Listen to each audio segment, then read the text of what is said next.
আজকে চলে এসেছি একটা লক্ষ্মীর ঘটের ডিজাইন নিয়ে। তো আমি আগের দিন যে ঘরটা ডিজাইন করেছিলাম সেই ঘরটা আর এই ঘরটা আমি একসাথেই কিনেছিলাম।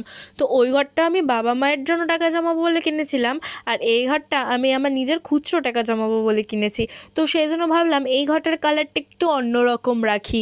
সব ঘটেই তো পিঙ্ক করলাম, ব্লু করলাম, ইয়েলো করলাম, সেই জন্য এই ঘরটার কালারটা একটুখানি চকলেট ব্রাউন কালারটাই রাখলাম।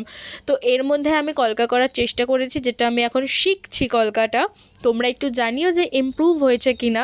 আমি যেহেতু প্রফেশনাল আর্টিস্ট নই, সেহেতু আমার ইউটিউব দেখেই শিখতে হচ্ছে, আর আমি যতটা শিখছি ততটাই করার চেষ্টা করছি, সেগুলো তোমাদের সাথে শেয়ার করছি। আর তোমরা যদি কমেন্টস করে আমাকে বলো যে আমি ঠিকঠাক দিকে এগোচ্ছি কি না, তাহলে আমার খুব সুবিধে হয়। আর আমার দিদিও আমাকে বলছিল যে কলকার ব্যাপারে একটু গাইড করছিল। তো যাই হোক, এটা হচ্ছে ফাইনাল লুক, আর আমি এখানে আমার নামটাও লিখে নিয়েছি। তো কেমন হলো এই সিম্পল ডিজাইনটা কমেন্ট করে জানাতে ভুলো না। টাটা।